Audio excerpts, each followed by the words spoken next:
IAS academy IAS ട്രെയിനിയായ പൂജ ഗഡ്കാറിനെ മടക്കി വിളിച്ചിരിക്കുകയാണ്. കേന്ദ്ര സർക്കാർ പൂജയ്ക്കെതിരെ അന്വേഷണം നടത്താൻ കമ്മിറ്റിയെ പോലും നിയോഗിച്ചു. ഫേക്ക് സർട്ടിഫിക്കറ്റ് ആരോപണത്തിന് മുകളിലാണ് ഇതൊക്കെ നടക്കുന്നത്. സ്റ്റോറി ഇതാണ്. 32 വയസ്സുള്ള പൂജ ഗഡ്കാർ 2023 ബാച്ച് IAS ഓഫീസറാണ്. അഖിലേന്ത്യാ റാങ്ക് 841 പൂജയ്ക്ക് ലഭിച്ചിട്ടുള്ളത്. പൂജയുടെ അച്ഛനും മുത്തച്ഛനും ഉൾപ്പെടെ മഹാരാഷ്ട്ര സർക്കാരിലെ ബ്യൂറോക്രാറ്റുകളായിരുന്നു. കാഴ്ചാ പരിമിതിയും മാനസിക വെല്ലുവിളിയും അടക്കം പേഴ്സൺ വിത്ത് ബെഞ്ച്മാർക്ക് ഡിസബിലിറ്റിയുടെ പരിധിയിലാണ് പൂജ സംവരണ ആനുകൂല്യങ്ങൾ UPSൽ നിന്നും ക്ലെയിം ചെയ്തത്. OBCയിലെ നോൺ ക്രീമി ലെയർ സംവരണ ആനുകൂല്യവും പൂജയ്ക്ക് ലഭിക്കുകയുണ്ടായി. പക്ഷേ ഭിന്നശേഷിയുമായി ബന്ധപ്പെട്ട മെഡിക്കൽ സർട്ടിഫിക്കറ്റ് ഹാജരാക്കാത്തതിനെ തുടർന്ന് UPSC പൂജയോട് ന്യൂഡൽഹിയിലെ all India institute of medical science അഥവാ എയിംസിൽ മെഡിക്കൽ എക്സാമിനേഷന് വിധേയനാകാൻ നിർദ്ദേശിച്ചു. ഹാജരാകാൻ പൂജ തുടർച്ചയായി വിസമ്മതിക്കുന്നു.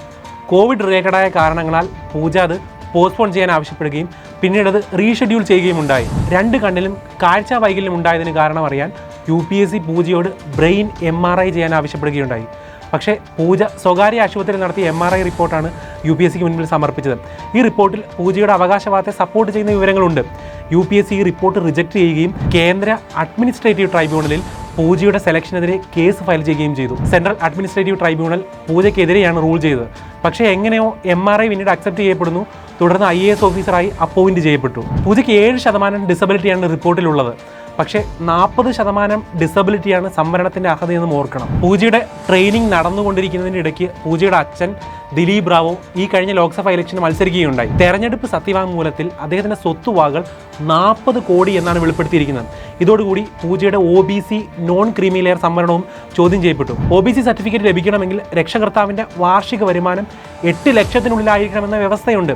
ഇതിനെതിരെ വലിയ തോതിൽ ആരോപണങ്ങൾ പിന്നീട് ഉയരുകയുണ്ടായി. കഴിഞ്ഞ ജൂൺ 3 പൂനെ ജില്ലാ കളക്ടറേറ്റിൽ പൂജ അസിസ്റ്റന്റ് കളക്ടറായി ജോയിൻ ചെയ്യുകയുണ്ടായി. പ്രൊബേഷണറി ഓഫീസർക്ക് അനുവദിച്ചിരിക്കുന്ന അധികാരത്തിനും ഫെസിലിറ്റീസിനും പുറമെ പെർമിഷൻ ഇല്ലാതെ അഡീഷണൽ കളക്ടറുടെ ചേംബർ ഉപയോഗിക്കുക, ഓഫീസ് ഫർണിച്ചറുകൾ നീക്കം ചെയ്യുക, സ്വകാര്യ ഓഡി കാറിൽ റെഡ് ബ്ലൂ ബീക്കൺ ലൈറ്റുകൾ ഉപയോഗിക്കുക, മഹാരാഷ്ട്ര സർക്കാരിൻ്റെ ബോർഡുകൾ ഉപയോഗിക്കുക എന്നിങ്ങനെയുള്ള നടപടികളൊക്കെ പൂജ എടുക്കുകയുണ്ടായി.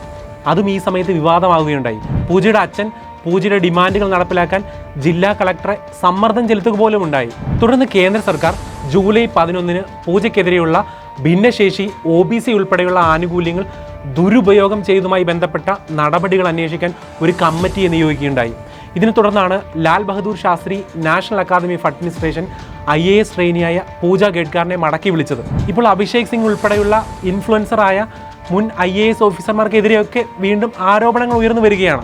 Fake OBC non creamy layer certificate വഴി IASൽ കയറിയ ഓഫീസർമാർക്കെതിരെ കേരളത്തിൽ ഉൾപ്പെടെ മുൻപും ആരോപണങ്ങളും കേസും ഒക്കെ വന്നിട്ടുണ്ട്. പൂജയ്ക്കെതിരെയുള്ള വിവാദങ്ങൾക്കിടയിൽ പലതും വീണ്ടും ഉയർന്നു വരികയാണ്. UPSC തീർച്ചയായും ഗൗരവമായി കാണേണ്ടതാണ്.